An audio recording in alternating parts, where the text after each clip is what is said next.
precisamente voy a hablar del Pacto por México. Como ustedes saben, en los medios de difusión se ha dado mucho eco a este pacto firmado por el presidente de la República y los dirigentes de los partidos políticos.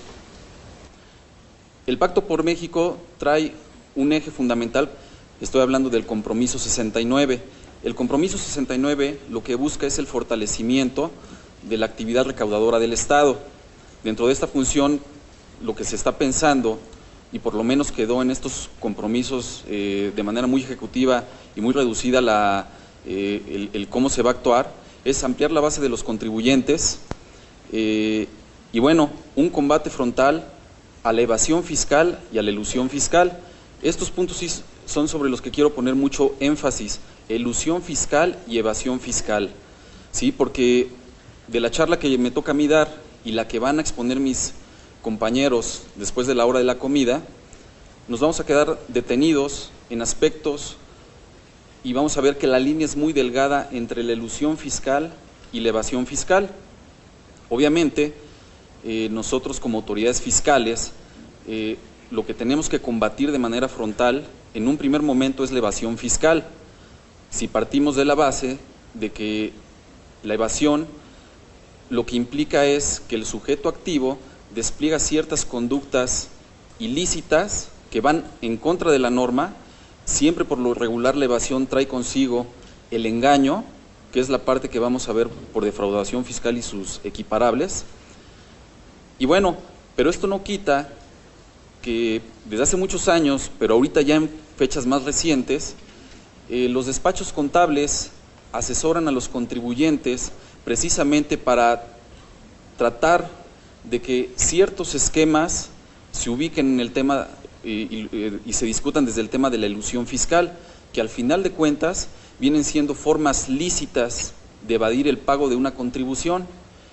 Y bueno, este fenómeno es muy importante porque nuestros funcionarios públicos de entidades federativas o bien de aquí del SAT, el papel que juegan para descubrir cuando estamos en presencia de la evasión fiscal o de la elusión fiscal, no nada más se concreta a ver lo concerniente a la parte de la auditoría, sino que ya se convierten inclusive en una especie de investigador para aportar al Ministerio Público o inclusive al juez penal los elementos probatorios para poder sustentar una querella, que es de lo que vamos a hablar en esta plática. Entonces, repito, vamos a tener que dejar bien marcado cuando estamos en presencia de evasión fiscal y de elusión fiscal, y voy a enfocarme sobre todo a la evasión en la parte de la defraudación fiscal. Hablamos del delito de defraudación fiscal. En primer lugar, hablamos de un tipo básico que está establecido en el artículo 108 del Código Fiscal de la Federación. Hay en el artículo 109 otras conductas que el legislador regula, sobre ya conductas específicas, que lo único que traen equiparable es la pena, son conductas distintas a la defraudación fiscal, y por ahí el legislador en una reforma reciente involucró la única presunción de defraudación fiscal que está dentro de la parte de la codificación de lo que se regula como delitos especiales de engaño en materia de defraudación.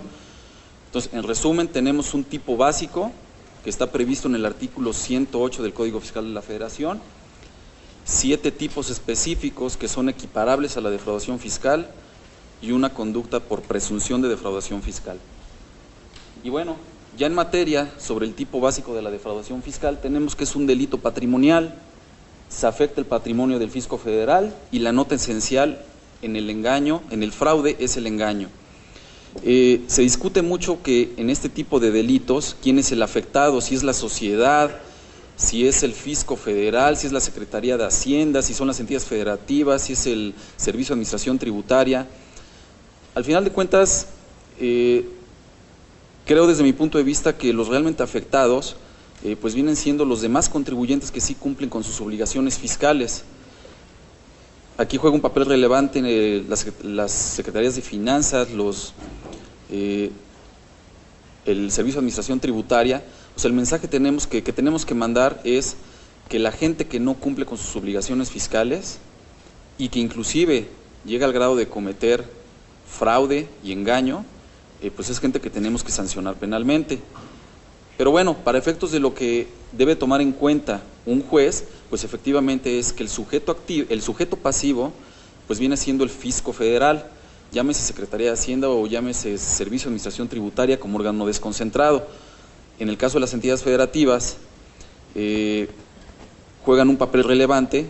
Al final de cuentas son, para todos los efectos legales, autoridades fiscales federales, y bueno, la afectación pues va a ser precisamente al fisco federal visto como un todo, como un ente que aglutina a entes de las entidades federativas, a servidores públicos de nivel federal, ¿sí? Para efectos del delito esto es lo que se va a tomar en cuenta para efectos de considerar que es lo que es el sujeto pasivo del delito, ¿no? Y bueno, de los apuntes que tienen en sus manos, por ahí se hace una descripción un tanto detallada de antecedentes del delito de defraudación. Ya me voy a concretar por efectos del tiempo a la última parte. El fraude fiscal se concibe como tal a partir del año, en México, en el caso de México, a partir del año de 1947, cuando se crea una regulación especial, en una ley especial donde se establecen ya delitos de defraudación fiscal. Ya con el paso de los años, estas conductas se incorporan en el Código Fiscal de la Federación, desde 1981, y bueno, a lo largo de los años, la tendencia ha sido que de un tipo genérico que regula el engaño, conforme el legislador y las autoridades se van dando cuenta de que se van dando ciertas situaciones que se tienen que sancionar como delito, el legislador lo que ha hecho a través de sus trabajos legislativos es empezarlos a mandar al artículo 109, de tal suerte que queda desplazado de cierta forma lo que conocemos como el delito especial de fraude fiscal, que es el engaño. Con independencia ahí de la técnica legislativa que se haya utilizado, que si tenía que estar en el 108, en el 109, precisamente a lo que voy con esta explicación es que la mayoría de las conductas que se van a presentar en el ámbito de las auditorías, en el ámbito de los casos que nos van a proponer para defraudación fiscal, van a tener su impacto y van a tener se van a referir de manera más consistente a tipos penales que están regulados en el artículo 109 del Código Fiscal de la Federación.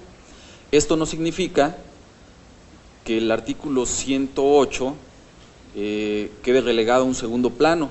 Digo, sí se puede llegar a acreditar el supuesto delictivo, va a ser un tanto difícil, eso ya nos vamos a tener que quedar en el terreno de la prueba, y ahorita les voy a explicar por qué. En la lámina habla de un fraude genérico y habla de un fraude fiscal. Aquí se rompe la regla.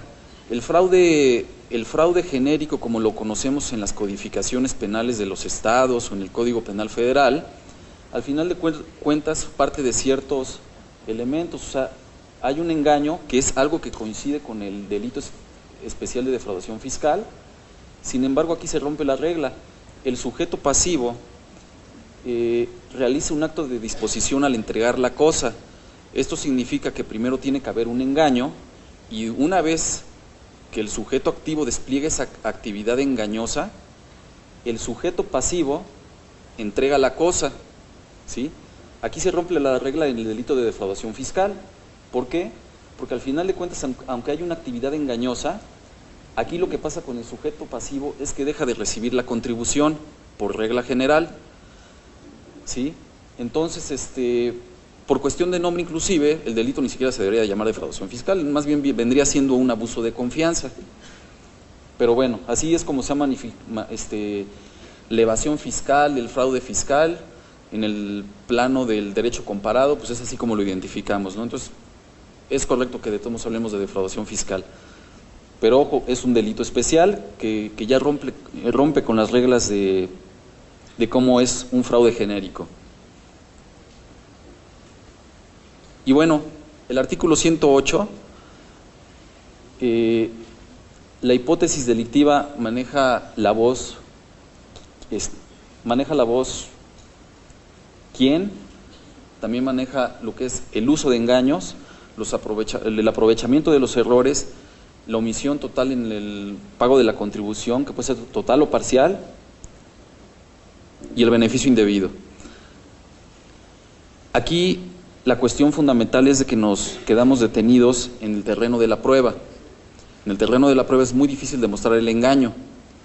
Por eso les comentaba hace unos minutos que la regla general es que las conductas delictivas, el fenómeno que se está presentando ahorita es que todas se van al ámbito de los delitos específicos que son los equiparables a la defraudación fiscal. Por ejemplo, cualquiera diría que un contribuyente que presenta una declaración, al momento de que la firma, está falseando y está engañando al fisco. Antes de que el legislador, en el artículo 109, involucrara o legislara sobre ciertas conductas, efectivamente esas conductas se hubieran ubicado aquí. ¿Y qué hubiera sido lo difícil? Que no bastaba la firma en la declaración, sino que teníamos que demostrar el engaño. ¿Qué es el engaño? Pues el engaño no es otra cosa que lo que no concuerda con la realidad, es mentirle a la autoridad, y como medios comisivos podemos tener muchos, desde falsear un documento, como la sola firma de la declaración que vaya de la mano con el hecho de que la contabilidad se esté alterando, y otros supuestos más.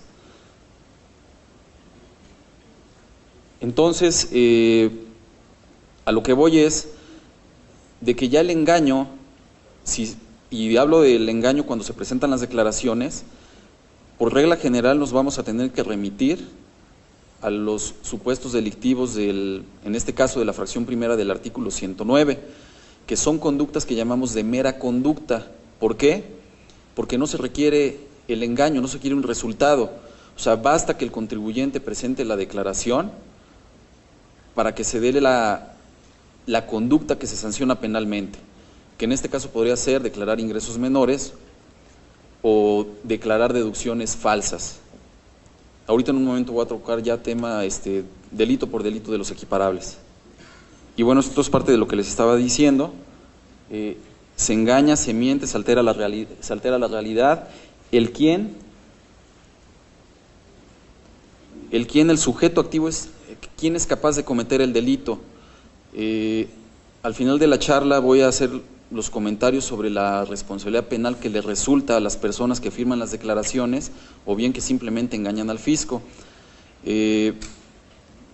Pueden ser personas físicas, personas morales. Obviamente en el caso de las personas morales, quien va a tener que enfrentar el proceso penal, pues obviamente tienen que ser el representante legal o bien, esa regla ya se rompió desde hace muchos años, la persona que firma la declaración. El uso de los engaños es toda actividad encaminada precisamente a hacerle creer a la autoridad, al funcionario que está atrás de un escritorio y que recibe la declaración, o bien ahorita, aunque sabemos que ya el Servicio de Administración Tributaria, ya la presentación de las declaraciones es en forma electrónica, al final de cuentas, los jueces penales, al momento de calificar la conducta, lo que toman en cuenta es que, con independencia de que quien esté atrás de un escritorio o que sea una computadora o un sistema quien recibe la declaración, la idea, o sea, que lo que se está haciendo es hacerle creer a la autoridad algo que no es. Obviamente, ¿para qué? Para omitir el pago de las contribuciones. Y bueno, los aprovechamientos de los errores no hay que confundirlo. El 108 nos habla del engaño, pero también se puede dar el aprovechamiento del error. El aprovechamiento del error, ¿qué es? Es simplemente una situación que posiblemente el contribuyente no propició, pero a sabiendas de que la autoridad se encuentra en un error, decide así dejarlo, hacerle creer a la autoridad que sigue en ese estado de error, e inclusive con actos posteriores, lo que hace es seguir manteniendo la autoridad precisamente en ese error y de manera que no lo descubra, lo que trae consigo que haya omisión en el pago de las contribuciones.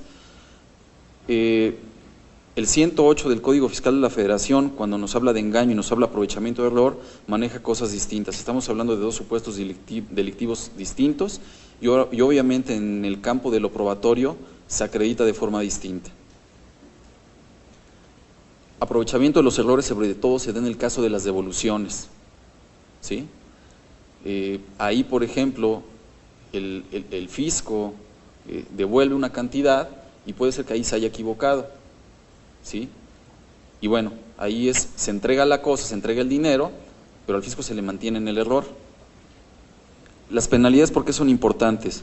Porque de las penalidades nos van a llevar a determinar si es un delito grave o si no lo es, si el inculpado tiene los beneficios a la caución en un proceso penal, pero sobre todo para que las autoridades que se encargan de cuantificar el perjuicio, que de acuerdo al reglamento interior del Servicio de Administración Tributaria es la central de análisis técnico fiscal, pues bueno, al elaborarse un dictamen técnico fiscal o un dictamen contable, de donde se parte es de la cuantificación, porque esa cuantificación es la que va a servir para los efectos de la indagatoria que se siga ante el Ministerio Público y obviamente, si se consigna la averiguación previa, para muchos temas relacionados con el proceso penal, como puede ser desde actualizar la contribución omitida, para los beneficios de la sustitución de la pena, etcétera, etcétera.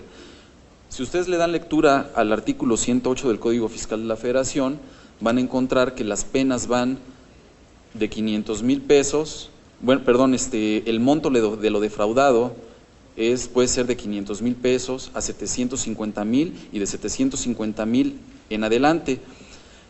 Aquí la situación es que por virtud de la ley, de lo que establece la ley, estas cantidades se tienen que ir actualizando y bueno, el propio Código Fiscal hace una remisión a las reglas de carácter general. A través de las reglas de carácter general la autoridad va actualizando las cantidades de tal suerte que ahorita estos son los montos que tenemos que considerar: 1.300.000, 2.054.000 y arriba de 2.054.890. Y bueno, aquí está la parte del que es delito grave. Delito grave, ¿por qué se considera delito grave? Es simplemente porque el legislador, dentro de las facultades constitucionales, simplemente consideró que el delito de defraudación fiscal, en ciertas hipótesis, puede llegarse a considerar grave porque viola derechos fundamentales de la sociedad. El legislador lo que toma en cuenta para hacer esta clasificación en la ley secundaria, pues es obviamente ciertos temas. En el tema de los delitos financieros, pues viene siendo la peligrosidad y sobre todo los montos de lo que por lo que se está defraudando. Es por eso que el legislador considera como delito grave los supuestos de la fracción segunda y de la fracción tercera del Código Fiscal de la Federación, pero aunado a eso, va de la mano que las conductas sean calificadas. Hace rato que yo les hablaba del engaño, les hablaba también de que hay medios comisivos. El medio comisivo puede ser engañar además del engaño, sería presentar documentación falsa y otra serie de conductas, ocultar la contabilidad, otra serie de conductas que al final de cuentas se toma en cuenta para decir esta conducta es calificada y además de que es calificada, para los efectos del Código Federal de Procedimientos Penales es un delito grave.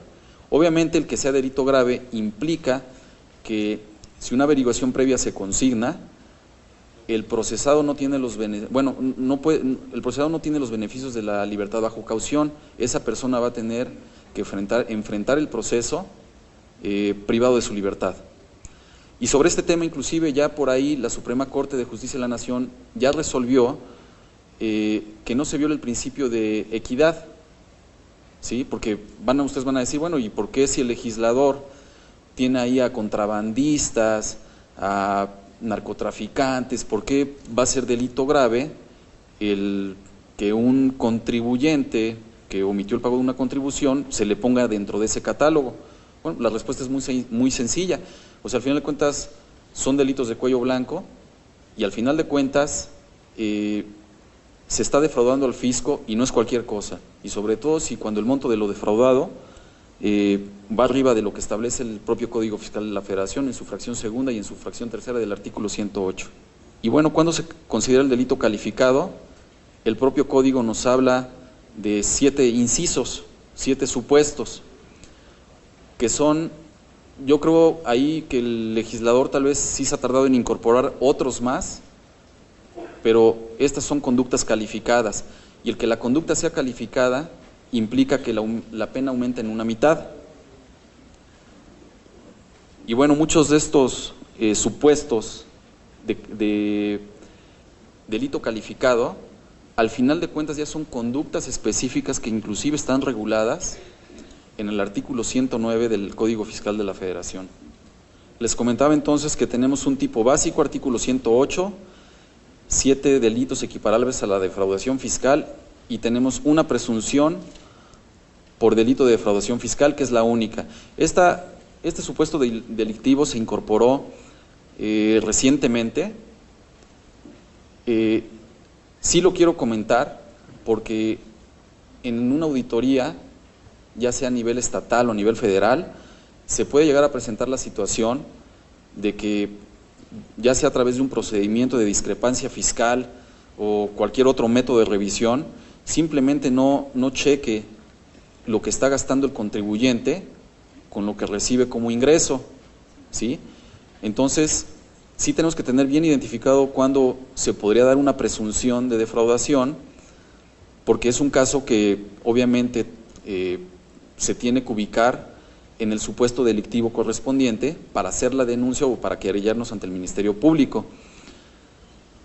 Aquí el legislador lo que dice es que se presume cometido el delito de defraudación fiscal cuando existan ingresos derivados de operaciones con recursos de procedencia ilícita. Ustedes conocieron hace algunos días el famoso caso que salió en las noticias de la maestra, que conste que salió en los medios de difusión y no estoy divulgando información de carácter fiscal, para que después no me vayan ahí a sancionar penalmente por el delito que está establecido en código. Por eso lo puedo venir a comentar el caso aquí en este foro. Bueno, en el caso de la maestra, ¿qué fue lo que pasó? Hay un sindicato, el sindicato al final de cuentas recaba ciertas cuotas, y esas cuotas pues tienen, al final de cuentas, con los estatutos del sindicato, pues sirven para beneficio de la clase trabajadora, ¿sí?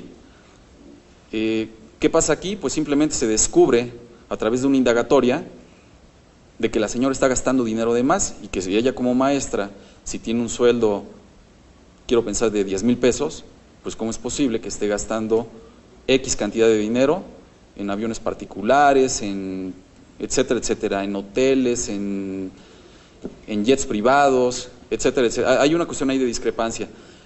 Y ahí es donde viene la ilicitud, ¿sí? La ilicitud, el abogado de la defensa, por ejemplo, de la maestra, él sostiene que primero se tiene que dar un delito previo, y que en el caso no se da. Según él dice que para que haya la ilicitud tendría que estar comprobado previamente un delito. En este caso argumenta que el sacar fondos del sindicato, pues que al final de cuentas no es delito, y que como no hay delito, entonces pues ese dinero no es ilícito. Creo que va, obviamente es el abogado de la defensa, creo que no va por ahí. Para mí la ilicitud, y de acuerdo a lo que establece el texto del artículo 400 del Código Penal Federal, es que la ilicitud, además de que se puede probar a través de indicios, se obtiene la ilicitud a través de presunciones. No tendría que estar demostrado un delito previo, ¿sí? Podríamos poner un ejemplo: alguien que se roba un banco, el dinero que obtiene por el robo del banco, si después lo mete a su cuenta bancaria y lo empieza a invertir, lo empieza a lavar, bueno, pues ese dinero, obviamente, y obviamente pensemos que es no contribuyente, es un delincuente, que simplemente no lo agarraron, no hubo flagrancia, nunca lo detuvieron. O sea, llegaremos a este ejemplo, si quieren ustedes burdo, de que ese delincuente, al final de cuentas puede poner a trabajar el dinero, lo puede lavar, y como nunca se le demostró penalmente que el dinero fue derivado de un ilícito, del ilícito de robo y que se le haya juzgado, pues entonces obviamente no se podría dar al ilícito, ¿sí? Hay que tenerlo bien presente esto, porque se puede dar la ilícito, o sea, nuestros compañeros auditores pueden detectar la ilicitud en la auditoría, y es bien importante que en un procedimiento de discrepancia ubiquemos si hay mayores gastos a los ingresos, pues empezar a hacer investigación para ver si se ubica en este supuesto delictivo. ¿Y por qué es importante? Porque si lo mandamos a otro supuesto delictivo, con independencia de que el juez puede reclasificar o el Ministerio Público puede componer la averiguación previa, estamos perdiendo tiempos muy importantes para efectos de la investigación. Entonces, desde un principio tenemos que tener esas alertas. Y bueno, lo que sí quiero comentar, a mi juicio creo que no debería considerarse presunción de defraudación fiscal,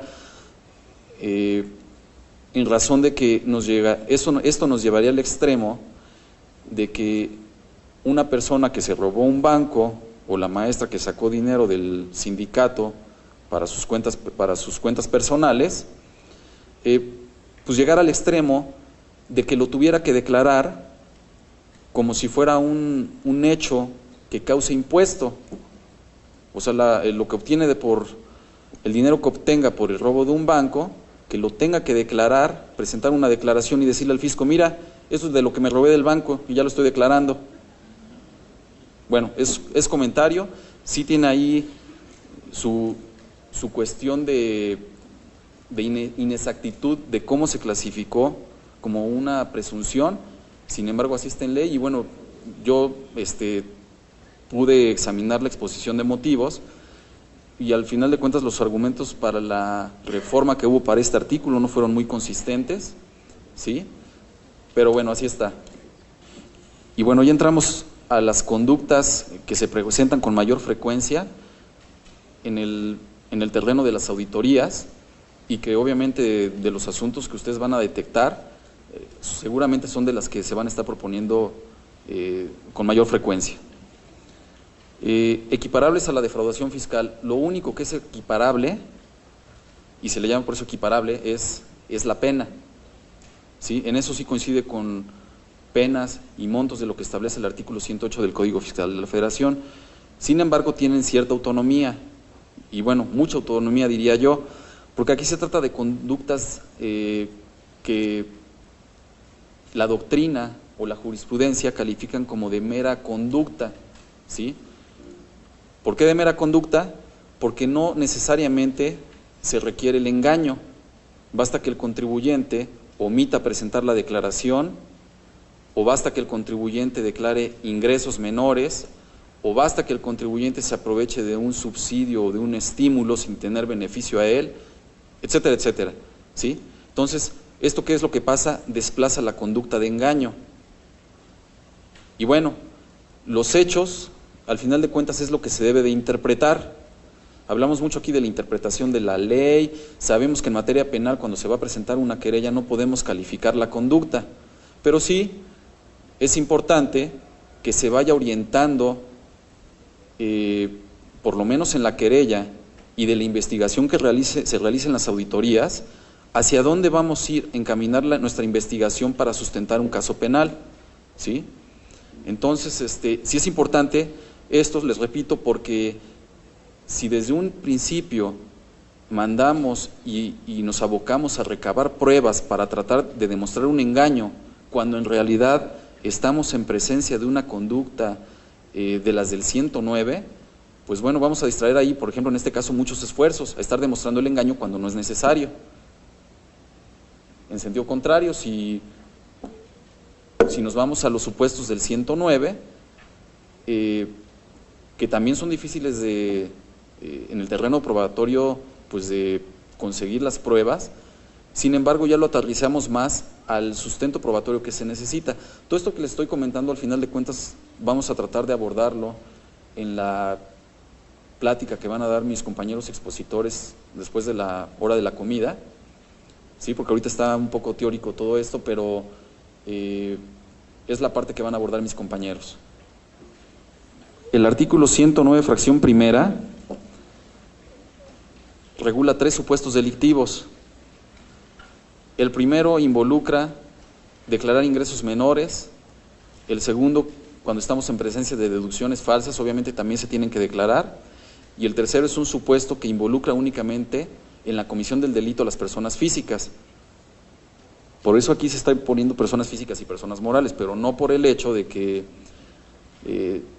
se quiera llevar a la cárcel a una persona moral como entidad, ¿no? O sea, sabemos que es quien las representa, el administrador único, el contador, etcétera, etcétera. A lo que voy es de que quien declara los ingresos menores puede ser la persona física o la persona moral, ¿sí? En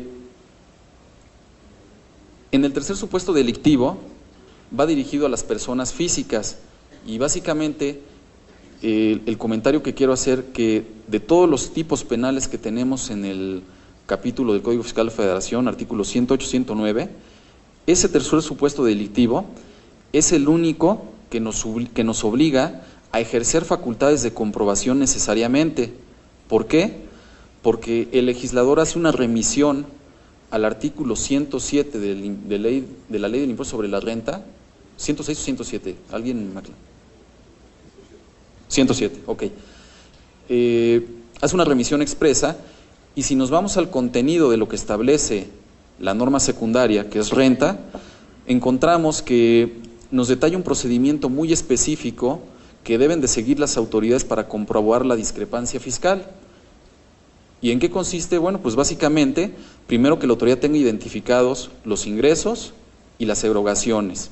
En segundo lugar, que se siga el procedimiento o la formalidad consistente en que se le dé a conocer al contribuyente las observaciones en cuanto a la discrepancia. Y bueno, el contribuyente o no presenta el escrito,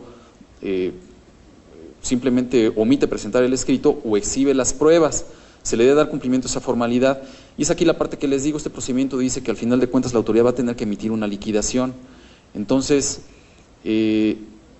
así como está redactado el tipo penal y a la remisión expresa que nos manda para efectos de renta,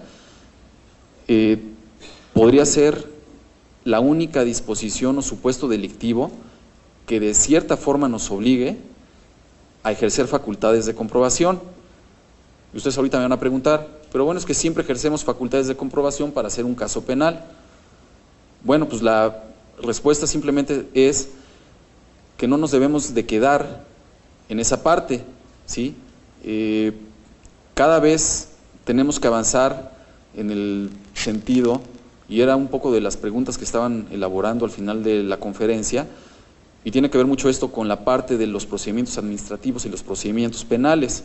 Si nos vamos al derecho comparado, por ejemplo en Estados Unidos de Norteamérica, cuando en un procedimiento de fiscalización se detecta que hay la comisión o la posible comisión de un delito, en ese momento las autoridades le marcan un alto al procedimiento administrativo y nada más se sigue por la cuerda penal, ¿sí?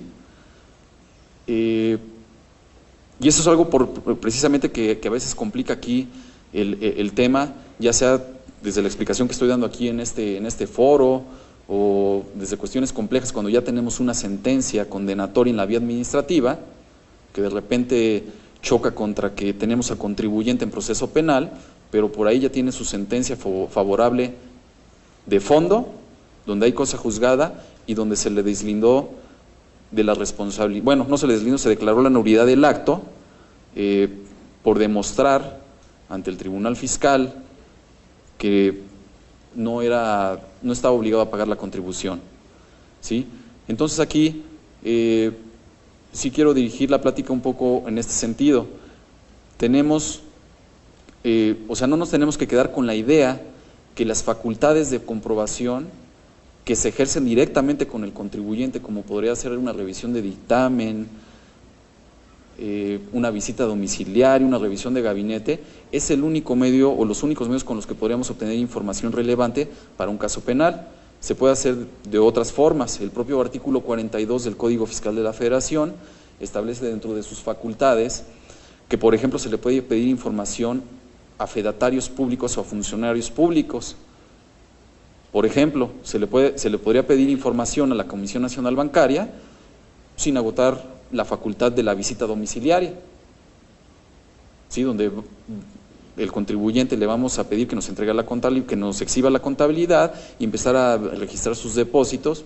Simplemente nos vamos directamente con la comisión y por lo menos ese dato ya lo tenemos de una autoridad. El artículo 109, fracción segunda, nos habla de las contribuciones retenidas o recaudadas. Aquí la conducta es de omisión, no lleva consigo engaño, o sea, simplemente como en materia penal hay conductas de hacer y de no hacer, aquí simplemente lo que se castiga y se sanciona penalmente es que el contribuyente que tiene la obligación de retener no entere esa contribución. No se requiere engaño, únicamente nos tendríamos que quedar en la parte de lo que se refiere a la cuestión probatoria, acreditar obviamente que hubo una retención, ¿sí? Y tener la información relativa a que ese contribuyente no hizo el entero correspondiente. Y bueno, por la magnitud de lo que se está haciendo, esta conducta, el propio Código Fiscal la considera como una conducta calificada, que era de los incisos que en láminas anteriores estuvimos tratando.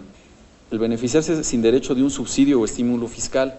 Aquí sí quiero poner mucho la atención, precisamente como les decía, nuestros auditores tienen que interpretar los hechos que se vayan dando en una visita domiciliaria o a través de facultades de comprobación, porque si al final de cuentas aquel contribuyente que se quiera aprovechar sin tener derecho a un beneficio o un estímulo fiscal, lo que va a hacer es que tras lo que desconoce la autoridad, va a presentar una declaración que va a llevar su firma y cualquiera podría decir, pues es que me está declarando ingresos menores.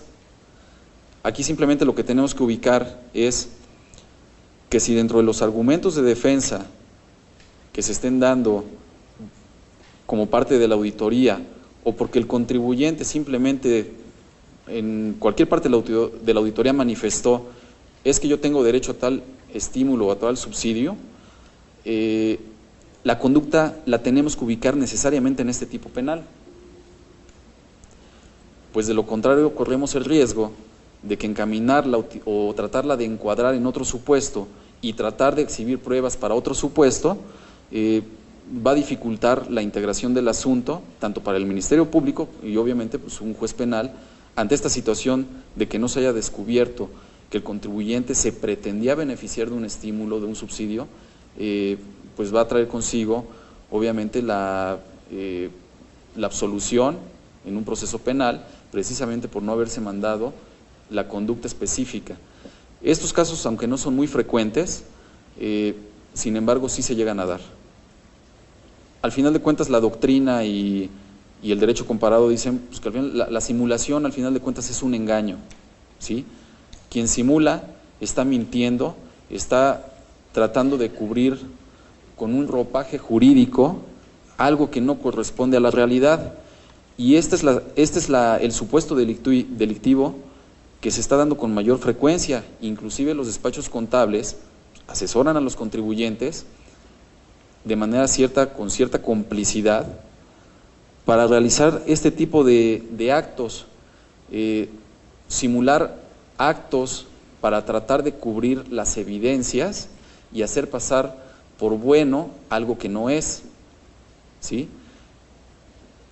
Y bueno, ustedes me van a decir, es muy difícil de demostrarlo, eso sí les digo, los actos de simulación al final de cuentas tienen su antecedente en el fraude de acreedores.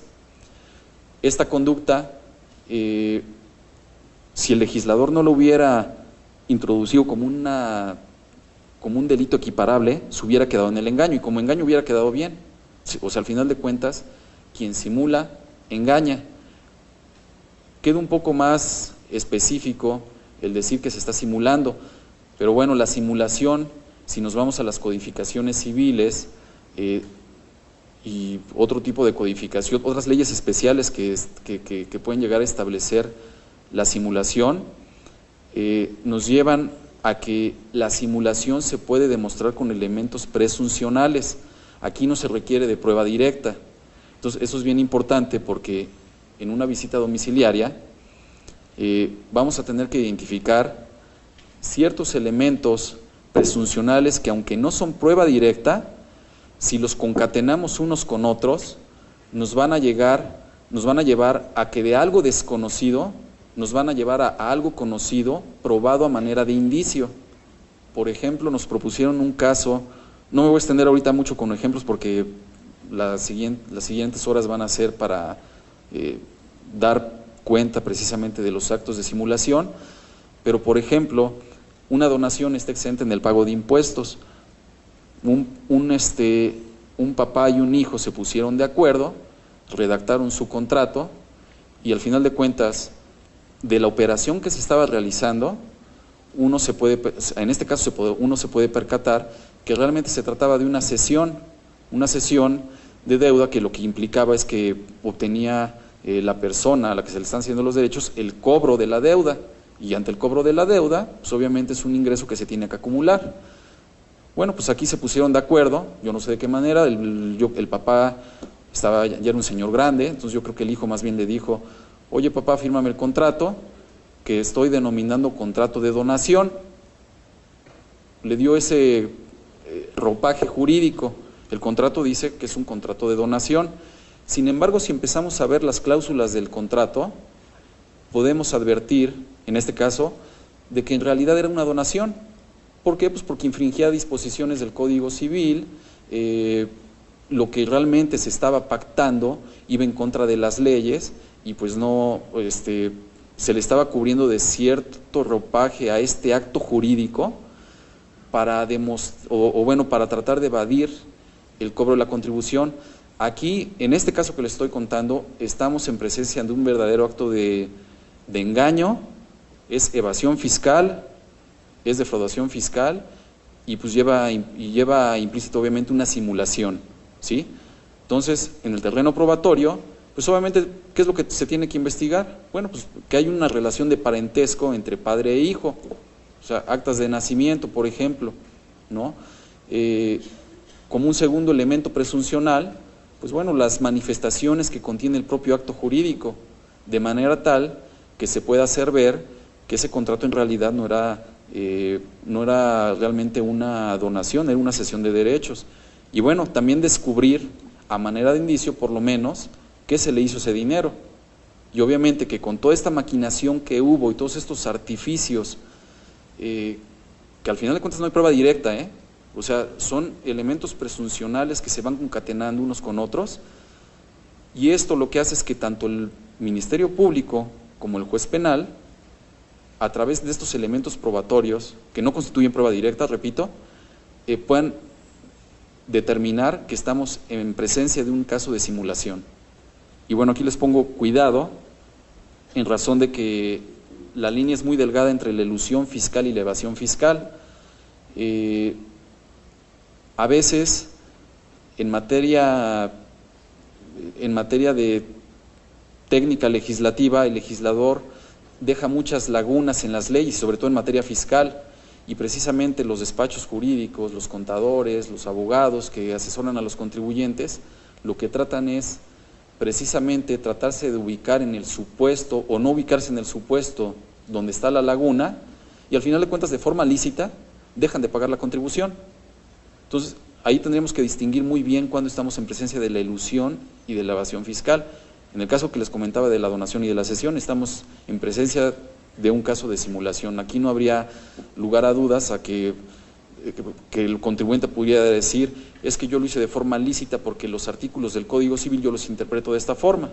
Pues no, digo, las normas ahí sí son bastante claras, no hay margen a que haya lagunas o que ante un posible error en la interpretación, que haya inseguridad jurídica, que el contribuyente no pueda decir: es que sí, la norma me obligaba de esta forma y entonces como yo no sé bien qué dice el artículo, pues estoy dejando de pagar la contribución. El artículo fracción quinta del Código Fiscal de la Federación también nos habla de una conducta de omisión. Este artículo fue reformado recientemente y bueno, dentro de la reforma lo que incluyó es que también se considera omisión los pagos definitivos. Anteriormente nada más eran las declaraciones del ejercicio. Aquí hay una cuestión que sí es necesario puntualizar. así como está redactado el artículo, puede llegar a violar el principio de taxatividad penal. La taxatividad penal lo que significa es que el legislador, al hacer las leyes, y sobre todo en materia penal, las tiene que redactar de forma muy clara, de manera tal que los gobernados sepan a qué atenerse en caso de que se pudiera dar una situación de hecho y que dé lugar a la posible comisión de un delito. Esto deriva del principio de seguridad jurídica en materia penal y bueno, viene siendo como una especie de subdivisión la taxatividad. Y bueno, ¿por qué les hablo de la seguridad jurídica? Porque aquí el legislador involucró la palabra así como. El así como, si nos vamos a los diccionarios, a lo que nos dice la Real Academia Española, el así como lo que significa es cuando se pone en medio de dos oraciones o de dos ideas, pues significa que se juntan. Entonces ahí parecería que el contribuyente que comete el delito, pues cuando deja de presentar la declaración tanto de pagos definitivos como de declaraciones de ejercicios de otros impuestos. Aquí el legislador lo que tuvo que haber, como tuvo que haber redactado la norma, era a través de una conjunción disyuntiva, le hubiera puesto un o.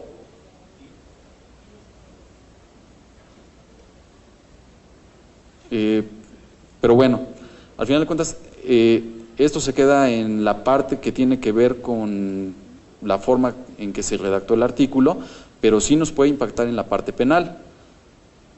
Sin embargo, así como está redactado el artículo, y si nos vamos a la exposición de motivos, lo que quiso decir el legislador es que simplemente basta que no esté presentada la declaración de impuesto sobre la renta para que se configure el supuesto delictivo. Esto es, no tienen que estar a la par no presentadas las declaraciones definitivas del YETU, los pagos definitivos de IVA, etcétera, etcétera. Y bueno, ya para terminar, las últimas incorporaciones que hubo a los delitos equiparables a la defraudación fiscal fueron la fracción séptima y la fracción octava del Código Fiscal de la Federación. Son tipos penales un tanto discutibles, se configuran simplemente cuando se le da efectos fiscales al comprobante digital, ¿sí?, que no cumple con los requisitos. La fracción séptima nos habla de los comprobantes impresos, la fracción octava nos habla de los comprobantes digitales. Y bueno, el legislador nos está haciendo una remisión expresa a las disposiciones del Código Fiscal de la Federación. Es una conducta un poco drástica porque al final de cuentas hay contribuyentes que, desconociendo la parte técnica de lo que involucra la expedición de los comprobantes fiscales, por un error en el comprobante, pues puede estar sujeto a la comisión de un delito. Es muy importante esta parte, porque al final de cuentas ya está sancionado penalmente. Entonces, aquí, obviamente quien expide los comprobantes se tiene que cerciorar bien que cumpla con todos los requisitos. Y bueno, lo que sí es que la fracción octava, ahí tiene una irregularidad. El legislador nos remite a los artículos 29 y 29A, de manera tal que se tienen que cumplir ciertos requisitos, pero a su vez uno de los requisitos que establecen estas disposiciones nos remite a las reglas de carácter general. Las reglas de carácter general, al final de cuentas, las expide el Servicio de Administración Tributaria. ¿Esto qué significa? Que se podría estar violando un principio en materia penal, que es el de reserva de ley. Los delitos tienen que estar en una ley formal y materialmente legislativa. Si el Ejecutivo, a través de las autoridades administrativas encargadas de la recaudación o quienes piden las reglas, año con año están cambiando las reglas de carácter general, podríamos llegar al extremo de que lo que en un año, por virtud de lo que considera la autoridad administrativa, dice que es un requisito, en el otro año no lo puede hacer. Entonces, nada más hay que tener cuidado con este supuesto y manejarlo con mucho cuidado, precisamente por el tema que les decía yo del respeto a los derechos fundamentales. Tenemos que orientar las denuncias que hagamos y las querellas que se presenten por los delitos de defraudación fiscal. Tenemos que tener acusaciones firmes, de manera que esa acusación pueda servir para tener un caso de éxito ante los tribunales. Y por eso es bien importante que identificamos cuándo estamos en el caso de un engaño, cuándo estamos en el caso de una simulación, cuándo estamos en el caso de una conducta de omisión. Y bueno, ya para terminar, el sujeto activo del delito.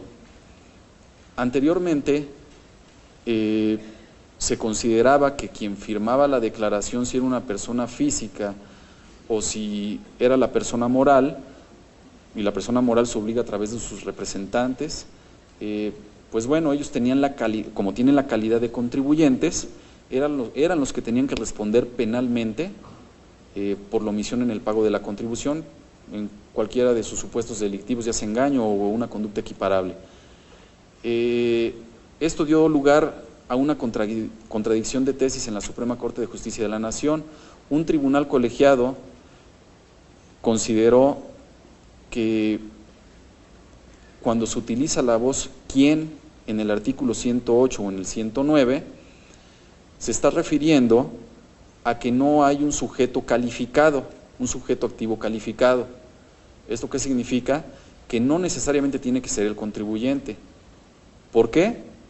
Porque el legislador, cuando emplea las palabras comete el delito tal, quien comete o quienes cometen o al que cometa, se está refiriendo a un número indeterminado de personas que pueden cometer ese delito.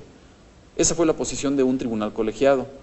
La otra posición del otro tribunal colegiado, que dio lugar a la contradicción de tesis, se sustentó en el hecho de que sí se requería un sujeto calificado, que necesariamente tenía que ser el contribuyente, de manera tal que si la declaración no era firmada por el contribuyente, pues simplemente ahí había una cuestión de, no se podría acreditar la presunta responsabilidad de la persona, o en este caso ya sea persona física o persona moral. La Corte precisamente, y es algo que comentó Alejandro Ronquillo, atendiendo a la regla gramatical o a la literalidad de lo que establece la palabra o la voz quién, determinó que quien comete el delito puede ser cualquier persona. ¿Esto qué significa? Por ejemplo, tuvimos un caso de un artista que cuando se presentaban las declaraciones en papel, venía su nombre, firma la declaración. En el proceso penal pudo acreditar que la declaración, la firma que tenía estampada la declaración no era la suya, no correspondía a su puño y letra. Esto se demostró a través de periciales y bueno, el Ministerio Público no pudo demostrar que la firma fuera de esta persona. A lo que voy es esto: esta artista, al final de cuentas, a través de los elementos probatorios pudo demostrar que esa no era su firma, pero eso no quita que si a través de la indagatoria el Ministerio Público, a través de testimoniales, hubiera desprendido que por el ruego de esa persona el contador público firmó la declaración y se demuestra pericialmente que esa declaración la firmó el contador y no el artista, quien va a tener que responder penalmente por el delito va a ser el contador. Y bueno, este tema es muy importante porque a veces dirigimos todos nuestros esfuerzos en estar integrando el expediente, las pruebas, y nos quedamos detenidos en la firma de la declaración, que es un dato bien importante, ¿sí? Ahorita el ejemplo que les ponía era declaración de papel, pero ahorita ya se da la presentación de las declaraciones a través de medios electrónicos. Sin embargo, no cambia mucho, pero sí se está presentando un fenómeno que tal vez, inclusive yo creo y estoy convencido de eso, que a veces es por desconocimiento de la ley. Así como cuando ahora teníamos las declaraciones en papel y que era muy común que el contribuyente le entregara la contabilidad al contador y el contador firmaba y presentaba la declaración, esto sigue ahorita pasando con las declaraciones electrónicas.